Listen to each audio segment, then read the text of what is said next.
I'm gonna be honest with you. If you're an Ohio State fan or Indiana hater or just a Big Ten fan, man, I'm just gonna say this, man.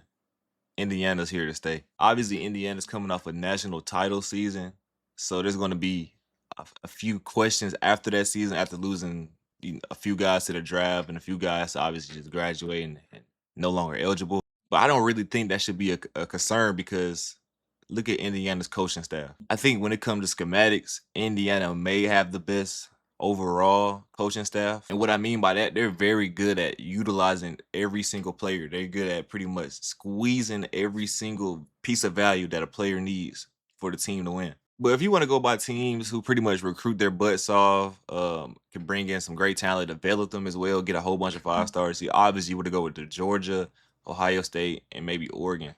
The past 3 or 4 days, I've been watching a lot of videos regarding Indiana schemes, their coaching staff, their personnel changes mid-play, their complexity of their schemes, and I just wanted to break it down, and I wanted to, like, see if y'all see what I'm seeing regarding them being probably the most schematically sound team right now in college football. Here's one of my favorite plays. This play right here definitely confused Julian Sand because, I mean, they're coming out in a cover 3 shell. They got 3 guys walked up right here, so they kinda overloaded over here, so it's gonna force the offensive line to slide this way, and the tackle and guard is gonna slide over here to handle them, and obviously, the running back's gonna have to take care of the free blitzer who's gonna run down the middle, but actually, Indiana, instead of running a cover 3, you got D'Angelo Punch going all the way back here to play a deep half, and you got him running a deep half, and you got him playing a middle third, so right here, we're technically running actually a Tampa 2. So that generally got Julian saying he's also right here. He's also playing a flat route, and he's playing a flat route as well. So instead of sending him on a blitz, he's going to drop back and he's going to actually blitz. But despite him getting picked up, man, the pressure actually put a lot of pressure on Julian saying, and it actually forced him to make a very bad decision because he didn't know what was going. It was just so much going on in this play that, I mean, even though he didn't get sacked and the pressure didn't come, man, it just affected his thought process. Like the way he had things he had drew up in his head, it just that simply wasn't the case. So we'll go look at it right here. So like I said, it's like a cover 3 shell. In hindsight, it still kind of looks like a cover 3 shell, but no. See, D'Angelo Pons drops back, plays that deep half. He's also playing the deep half, and he's playing the middle third, which makes it a Tampa 2. And he jumps the route. I'm not sure if Julian Sane knew his assignment right there, knew the defensive back's assignment right there. I guess he assumed he's gonna continue to go back, but no, that was his whole entire responsibility, and it ended up making Julian Sane pay. So I mean, I just love that play. Great example. Here's another great example against Oregon. Pretty much, Indiana is coming out, with a nice little 4-man rush. So they're not really showing any type of blitz, and this is what I like about them. They can make plays without even blitzing. So right here, they're gonna run some type of, I think, a TE stunt. So you got the tackle and you got the end. So the end is essentially going to run directly at 71, and 97 is going to sell it like he's running through this B gap. He's going to run directly into 71 as well. So it's going to be 17 free for a free sack. And yeah, I want you to check it out. I don't see things just executed so well like this. But like I said, the 5 tech's going to run directly at 71, like he's going to like be an edge rusher, like showing off the edge. But boom, 74, he doesn't know what's going on anymore. And so pretty much they're both on 97, at least 17 open for a free sack.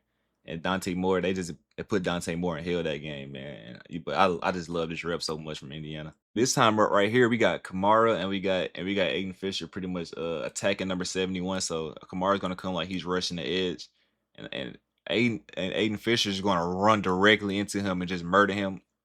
Right here, they didn't get to execute it as fast because Dante Moore got the ball straight out of his hands. But I just want you to see another example of this stunt right here. This time it's gonna be featuring a linebacker. So you got Aiden Fisher right here in the tech, and he sails like he's gonna run, but then out of nowhere he just runs directly into number 71. The 71 had a rough game, man. Kill 71, 74. He's not even there to react. He had a rough game too. That whole left side had a rough time. And but Dante Moore got the ball out of his hand, and good job by Dante Moore. But that was just a great stunt right there. think Indiana probably runs some of the best simulated pressure. So right here, we got 3 guys over here, which is gonna naturally force Alabama to kinda slide their offensive lineman to the left. And then we got one-on-ones right here. But we got 2 guys coming off the edge just because we got 97, we got 4, and we got 6 actually dropping into coverage, faking like they're blitzing. They just wanted Alabama to slide and confuse their offensive line. So essentially 95 is going to be triple team on this side, and number 17 is going to go to the A gap and get pretty much double team. And we got free rushers coming from the right side on Alabama's right side. So yeah, it pretty much confused the Alabama offense. And I just think this was such a beautiful executed play. So right here, they're communicating that we're sliding left, da da da. We got a guy in motion right here. Boom. They're all in coverage. We got D'Angelo Ponce 21 coming. We got him going to the A gap. Boom. Nice pressure right there. I just love it so much. If you didn't learn anything from today's video, man, all you need is a great coaching staff, and everything else will come into play. They're like the heart and soul to success of a team. Yeah, you can have a lot of 5 stars. Yeah, you can da da da have top 10 recruiting classes like we seen with Auburn. They had top 10 recruiting classes and went 5-7 back-to-back seasons. Don't mean they didn't have a good talent.